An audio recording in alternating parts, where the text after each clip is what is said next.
narrator. Welcome back to the English Learning Podcast's Intermediate Guide series.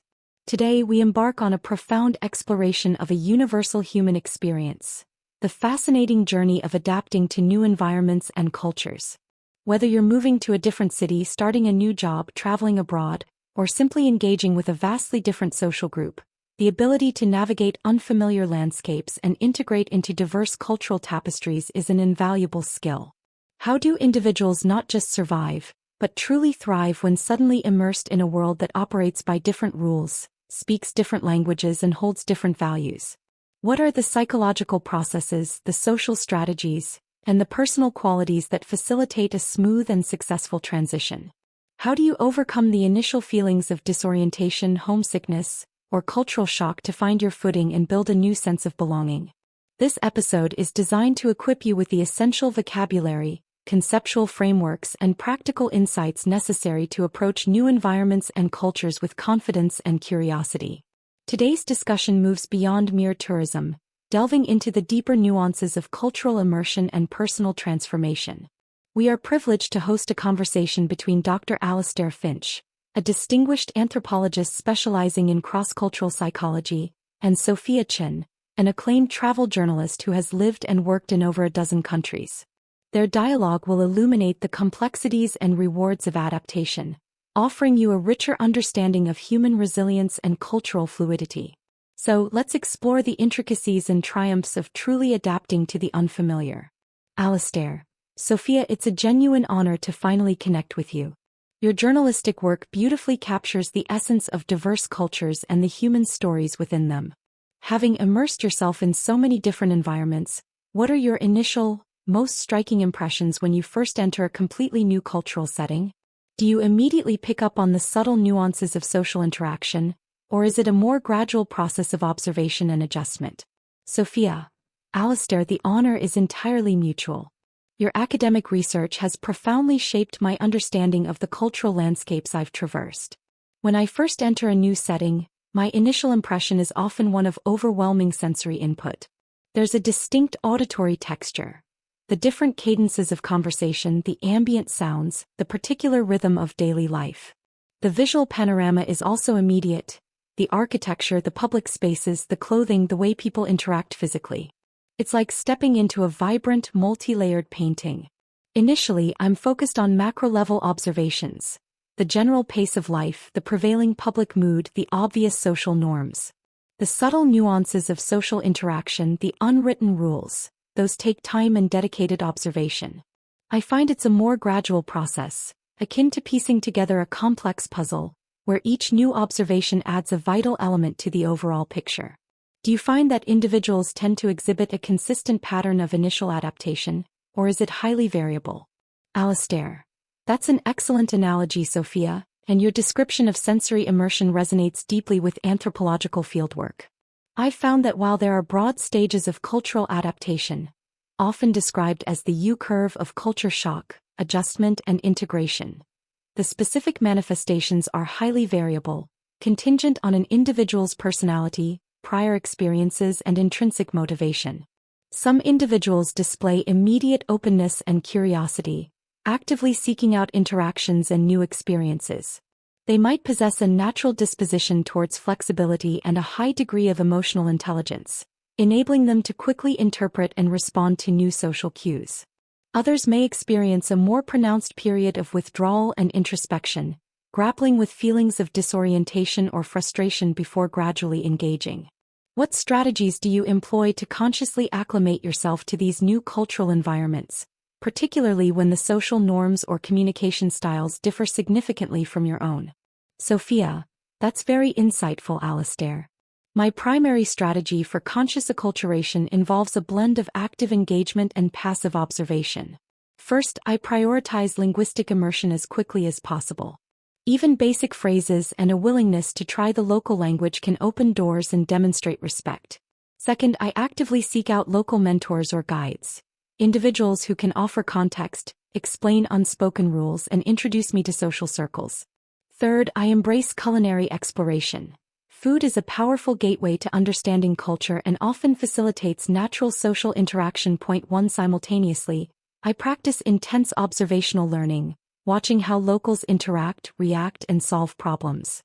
I also make a concerted effort to suspend judgment, adopting a mindset of cultural relativism, where I strive to understand practices within their own cultural context, rather than through my preconceived notions. This mental agility is key. Have you found that certain cultural values or societal structures present greater challenges for adaptation than others? For instance, does a highly collectivist society pose different adaptive hurdles than an individualistic one? Alistair. Absolutely, Sophia. Your multifaceted approach to acculturation perfectly aligns with effective cross-cultural strategies. And yes, the inherent value systems and societal structures undeniably present varying degrees of adaptive hurdles.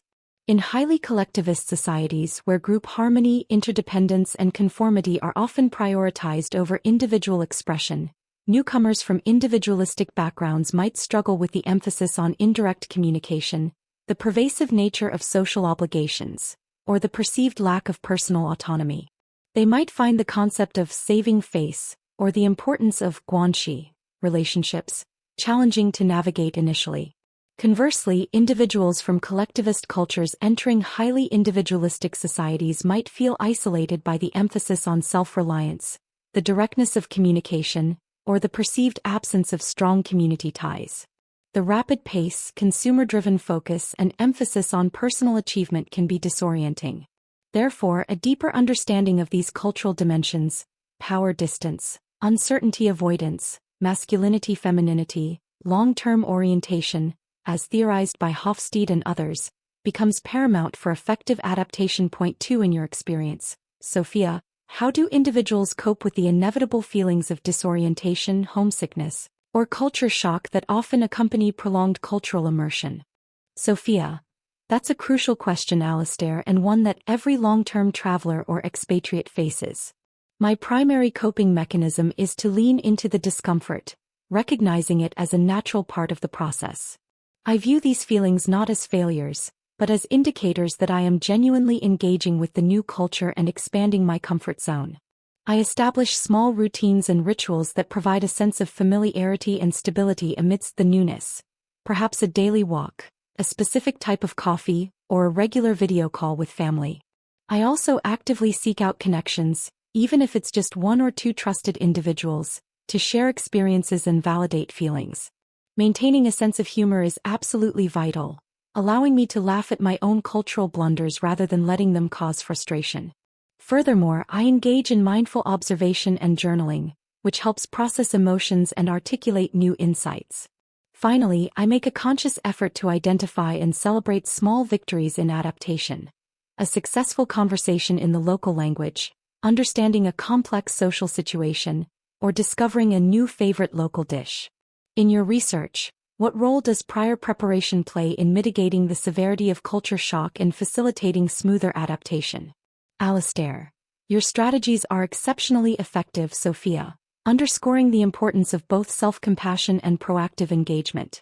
From a psychological perspective, prior preparation plays an unequivocally significant role in mitigating the severity and duration of culture shock.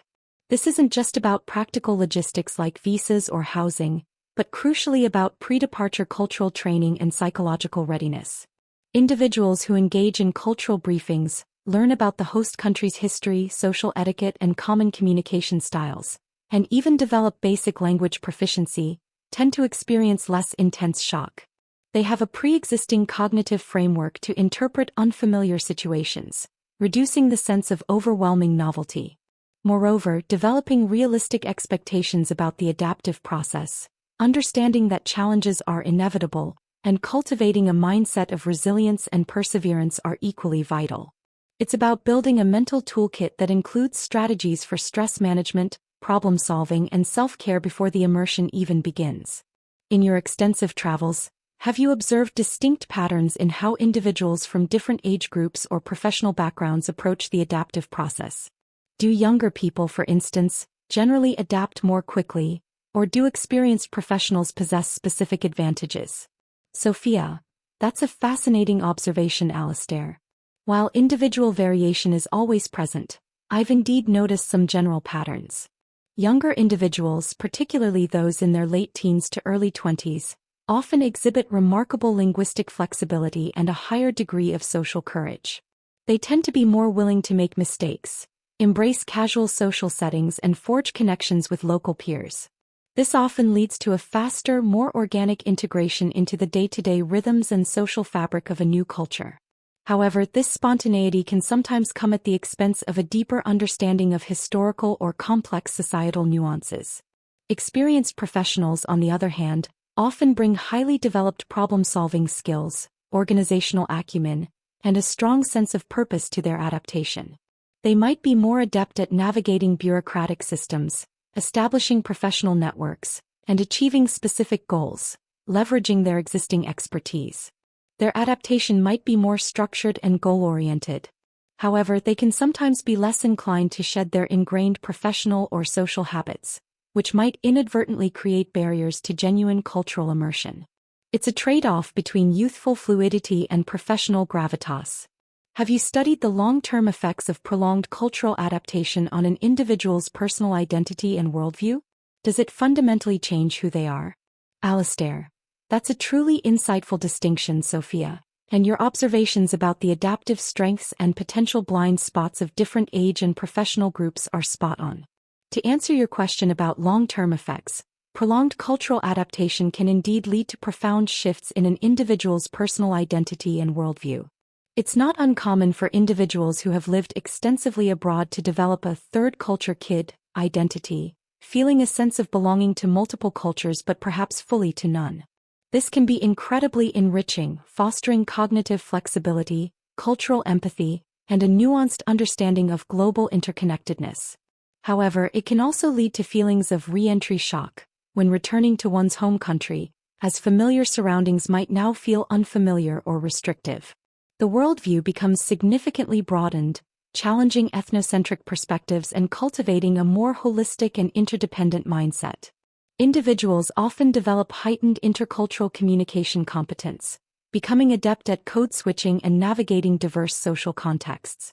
It fundamentally reshapes one's sense of self, moving beyond a singular cultural identity to a more fluid and multifaceted one. In your experience as a journalist, how do you manage to convey the complex, often subtle process of cultural adaptation to your audience in a compelling and accessible manner? Sophia. That's a core challenge of my work, Alastair. I strive to convey cultural adaptation not as a linear process, but as a rich, multi-layered journey. I use a combination of vivid anecdotes and personal narratives, allowing readers to experience the disorientation and eventual triumphs through a first-person lens. I also focus on sensory details, the tastes, smells, sounds, and sights, to immerse the audience in the environment.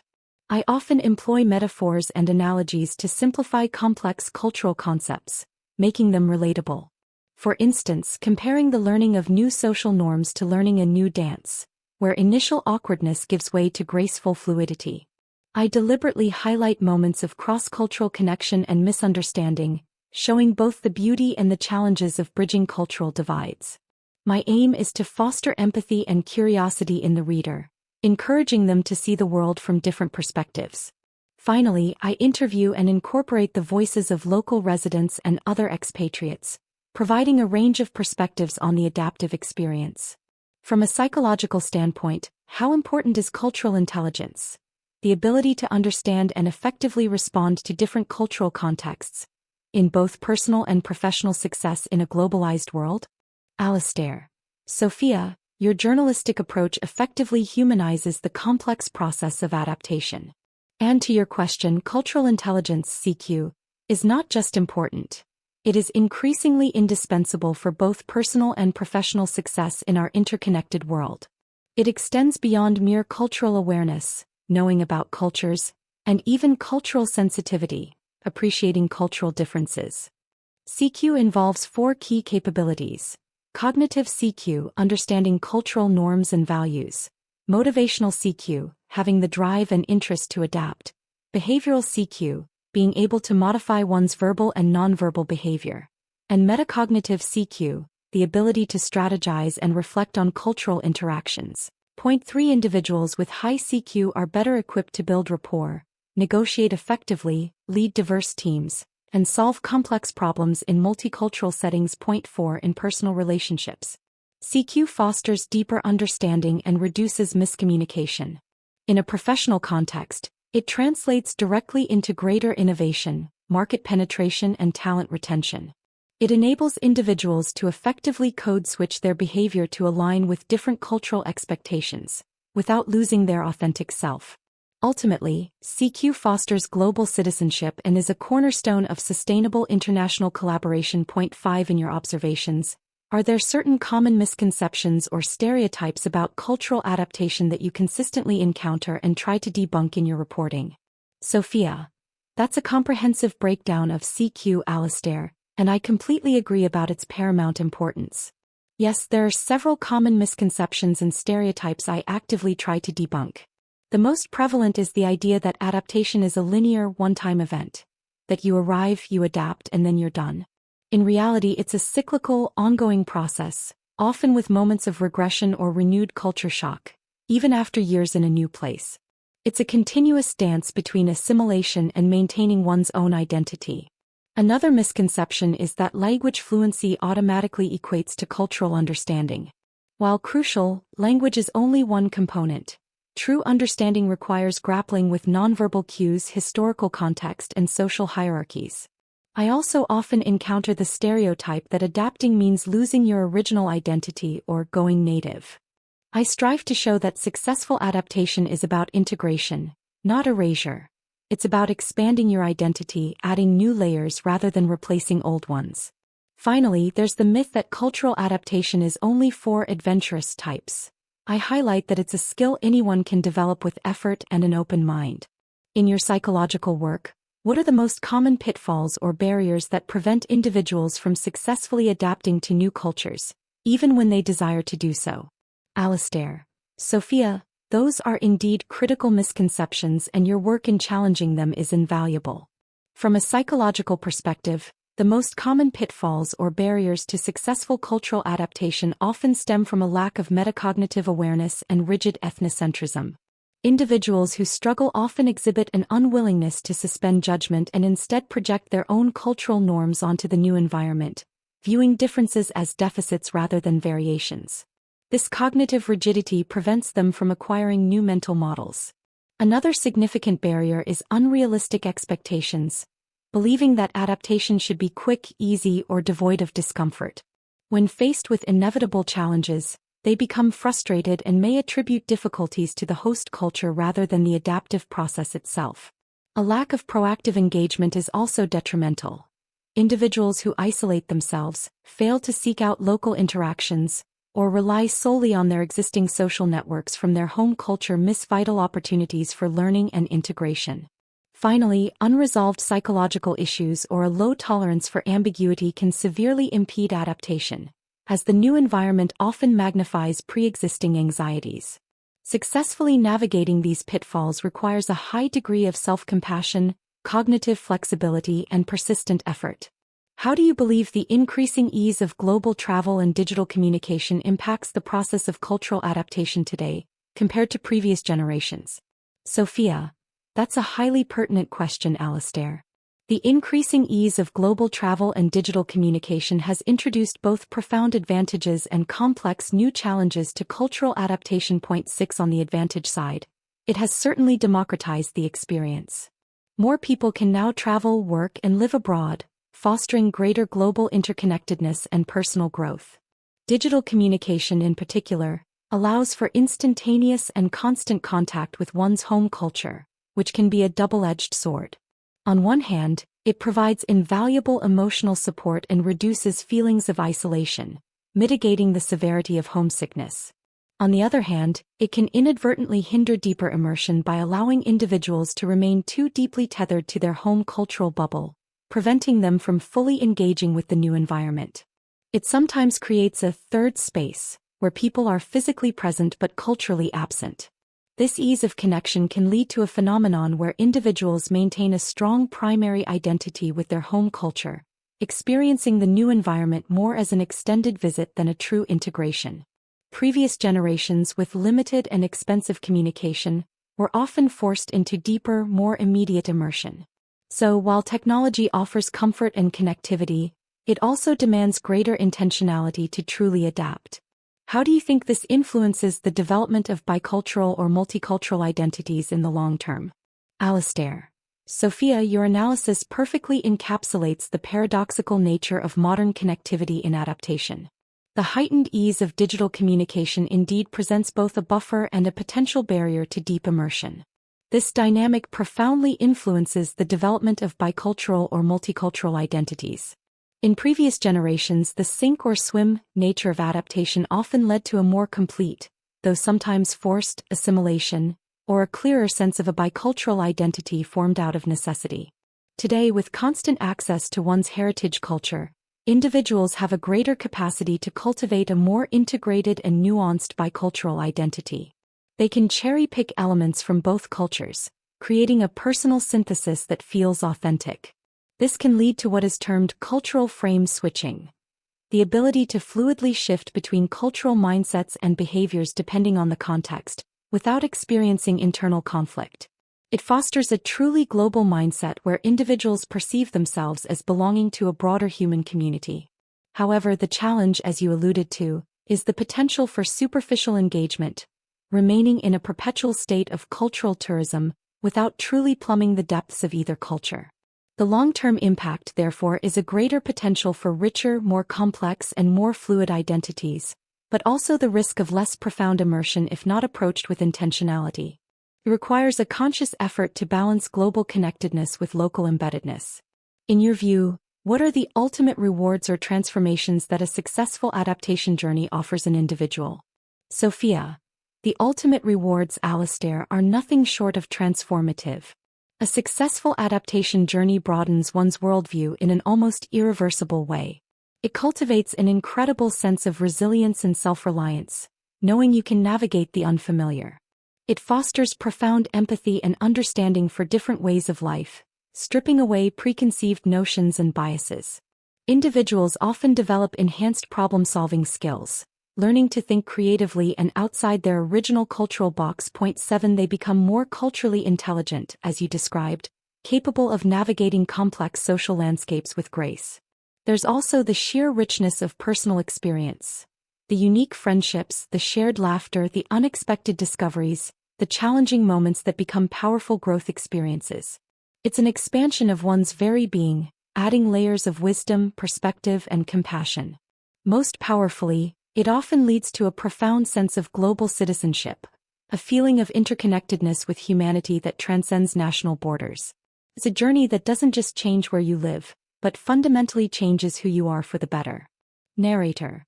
What an incredibly insightful and inspiring conversation with Dr. Alastair Finch and Sophia Chin. Their deep understanding and lived experiences have beautifully illuminated the multifaceted journey of adapting to new environments and cultures. We've explored the initial sensory overload, the psychological stages of adjustment, the power of active acculturation strategies, and the profound personal transformations that occur when one embraces cultural fluidity. Their discussion highlights that adaptation is not merely a survival mechanism but a powerful catalyst for personal growth, resilience, and a broadened worldview. Now, let's consolidate some of the key vocabulary and concepts from their rich dialogue that you can integrate into your own discussions about adaptation. Practice session. Expressing yourself. Let's revisit some valuable phrases and concepts from today's in-depth episode. Practice using these in your own descriptions of adapting to new situations. Overwhelming sensory input. When too many new sights, sounds, etc. are happening at once. Getting your bearings. Becoming familiar with a new situation or place. Acculturation. The process of adapting to a new culture. Point 8. Cultural relativism. Understanding practices within their own cultural context. Mental agility. The ability to think quickly and adapt. U-curve of culture shock. A common pattern of initial excitement followed by challenges, then adjustment. Point 9. Linguistic flexibility. The ease with which one can learn and use new languages. Re-entry shock. Disorientation upon returning to one's home country after living abroad. Cultural intelligence, CQ. The ability to understand and effectively respond to different cultural contexts. Point 10. Code switch. to adjust one's behavior or communication style to fit different cultural expectations. Choose two of these phrases and describe a personal experience or observation related to adapting to a new environment or culture. For example, when I first moved to the big city, the overwhelming sensory input was a lot to handle, but I quickly started getting my bearings by exploring on foot. Or, learning to code switch my communication style was key to successful acculturation in my new international team. Narrator.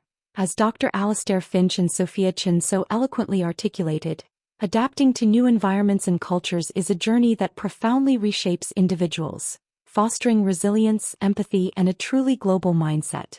It's about more than just moving. It's about opening yourself to new ways of thinking, feeling, and being. By embracing the challenges and rewards of cultural immersion, you not only expand your linguistic capabilities but also enrich your understanding of the vast human experience. This skill is increasingly vital in our interconnected world, empowering you to connect deeply across divides and thrive in any context. Until our next insightful discussion on the English Learning Podcast, keep exploring, keep learning, and keep adapting to the wonderful diversity of our world.